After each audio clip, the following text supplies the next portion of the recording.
Entah kenapa aku merasa ini jawaban Toei terhadap kabar Power Rangers yang akan dilanjutkan pada Disney Plus.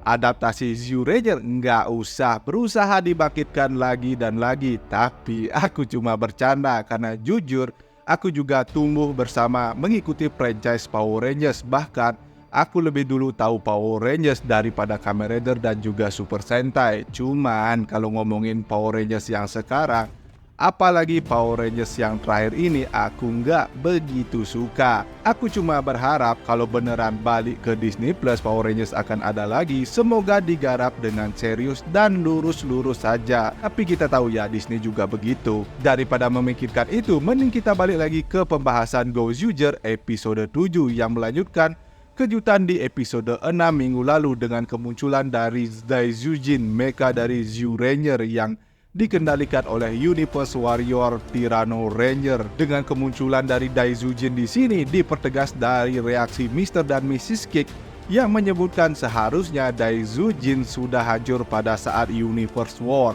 Jadi sepertinya semua Mecha Super Sentai atau Megazord harusnya sudah hancur pada Universe War kecuali Tegazord. Tapi kenapa Daizujin bisa muncul di sini? Ya karena Bandai lagi promo DX Robot Universe Daizujin. Enggak, aku cuma bercanda. Kemunculan Daizujin di sini membuat Mr. dan Mrs. Kick terkejut. Tapi nanti juga ada penjelasannya kok yang juga sedikit menyinggung tentang sejarah Super Sentai terutama Universe War. Karena user dari Daizujin ini adalah seorang profesor yang meneliti sejarah Super Sentai. Setelah dengan mudah mengalahkan Mr. dan Mrs. Kick, orang yang sebelumnya mengendalikan Daizujin langsung muncul di KP Pemuja Tegazord.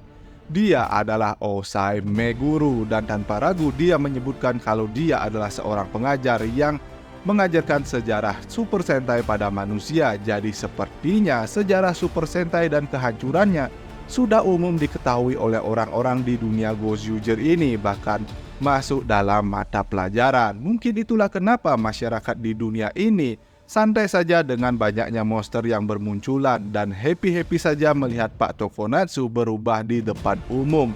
Di sini Pak Osai juga tanpa ragu menunjukkan ringnya kalau dia adalah Tyranno Ranger yang tadi. Bahkan dia juga menjelaskan tentang Daizujin. Dia menyebutkan kalau Daizujin adalah Universe Robo sesuai dengan nama DX-nya. Pak Osai menjelaskan kalau dia bisa membangkitkan Daizujin dengan kemampuan dari Sentai Ring-nya. Jadi Sentai Ring Tyranno Ranger-nya memiliki kemampuan untuk memulihkan yang dia gunakan untuk memulihkan Mecha Daizujin. Mungkin kemampuan pemulihan ini juga dia bisa gunakan untuk dirinya sendiri atau orang lain, bahkan mecha yang lain. Seperti yang kita tahu, setiap Sentai Ring memiliki kemampuan masing-masing yang sesuai dengan Sentainya, seperti Don Momotaro yang bisa mensummon pasukan origami sesuai dengan cerita Don Momotaro. Jetman memiliki kemampuan terbang sesuai dengan temanya Jetman dan burung.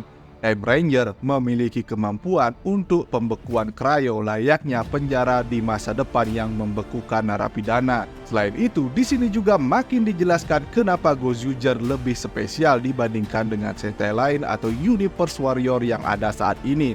Seperti yang kita tahu, sejarah Super Sentai sudah hancur pada saat perang Universe War. Dan perang Universe War itu diakhiri oleh Tegazord. Dan Pak Osai juga menyebutkan kalau Sentai Ring yang digunakan oleh para Universe Warrior yang muncul hanya Ranger Merah saja sebelumnya adalah sisa-sisa dari kekuatan para Super Sentai yang sudah hancur pada perang Universe War. Tapi dari semua sisa-sisa kekuatan Super Sentai yang muncul cuma Ranger Merahnya saja, karena sisa kekuatan Sentainya sudah musnah pada kejadian Universe War, sedangkan Sentai sejati harusnya dalam bentuk tim dan berwarna-warni. Itulah kenapa Gozyuger kini satu-satunya Sentai sejati yang tersisa dan dianggap lebih spesial oleh Tegazord. Ini berdasarkan dari penjelasan Pak Osai, karena mereka satu-satunya Sentai yang tersisa dalam bentuk tim dan dengan berbagai macam warna yang berbeda.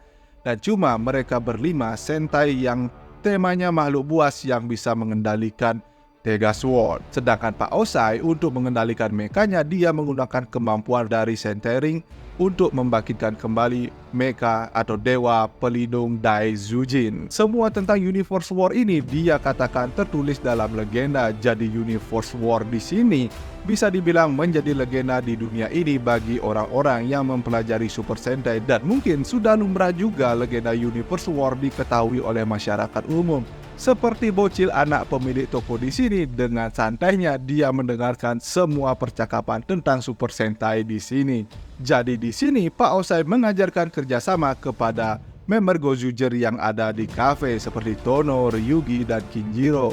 Kesatuan tim Super Sentai Pak Osai gambarkan ibarat Om Rice yang tersusun dari berbagai macam warna membentuk satu kesatuan yang enak. Di sisi lain, Sumino yang sedang menyelidiki beberapa kasus tunangan yang tiba-tiba bersikap aneh, kebetulan dia diikuti oleh Rikuo, dan pada penyelidikan kasus ini kebetulan juga mereka bertemu dengan monster Tokimeki no One. Mungkin aku sudah terbiasa dengan semua kebetulan-kebetulan yang muncul secara tiba-tiba pada series Gojuger ini.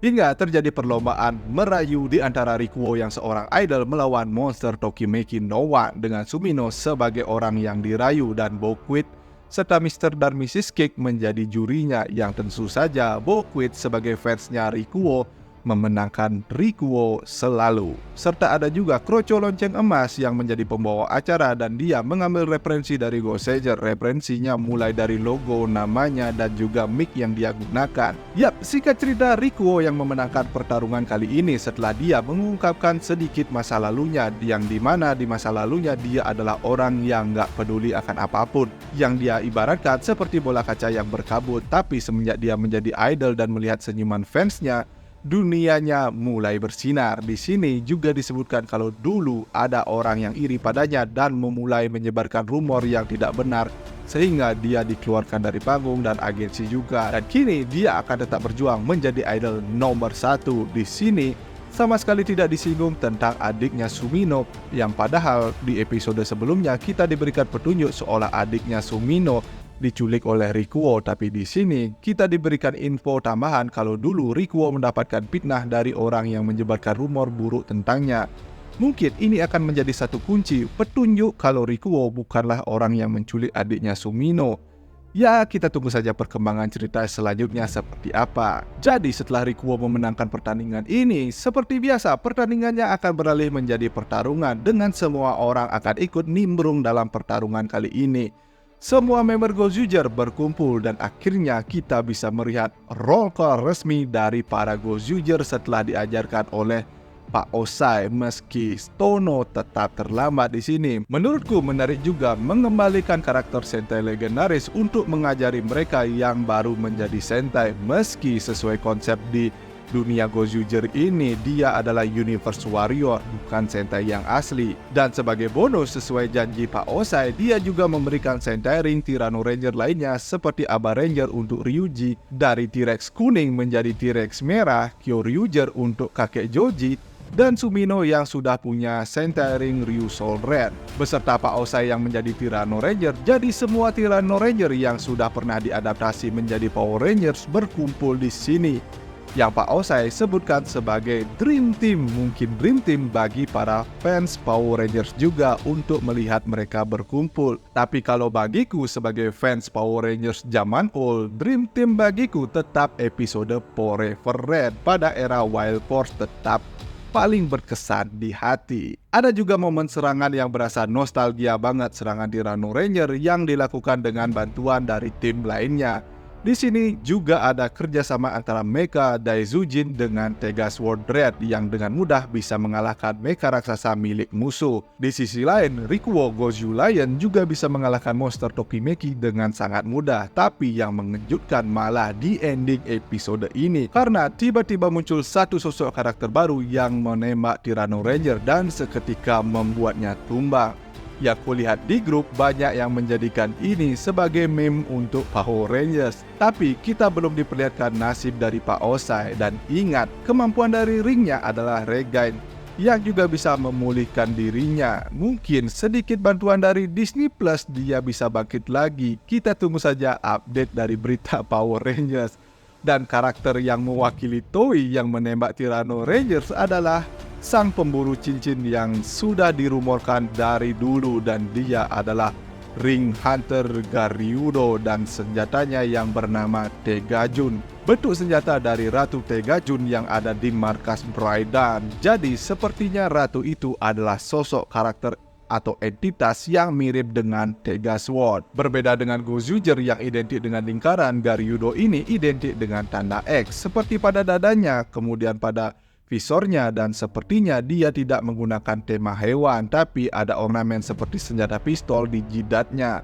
Dan kalau dilihat dari foto episode minggu depan, sepertinya dia juga bisa men-summon Universe Warrior dari cincin Sentairing yang dia miliki. Mungkin mirip seperti Basco, tapi siapakah sosok Garyudo ini? Sepertinya dia adalah Kwon, kakak kandung dari Tono yang muncul minggu depan. Kalau dilihat dari outfitnya yang sama-sama hitam dan ada simbol X-nya juga. Jadi seperti dugaan kita di pembahasan sebelumnya, kakaknya Tono akan kembali menjadi karakter penting. Tapi aku nggak nyangka kembalinya secepat ini di episode 8. Mungkin itulah kenapa masa lalu Tono serta keluarganya diungkap secepat itu. Jadi kita tunggu saja penjelasan lebih detail mengenai kakaknya Tono ini minggu depan. Dan bagaimana menurut pendapat kalian episode kali ini di mana Gozuger sudah diakui sebagai Sentai sesungguhnya oleh Pak Osai? Jangan lupa tuliskan pendapat kalian di kolom komentar di bawah. Seperti biasa, jika kalian suka pembahasan kali ini, jangan lupa like, share, dan juga subscribe. Thanks for watching, sampai jumpa di pembahasan dan berita tokusatsu lainnya dari Drosatsu.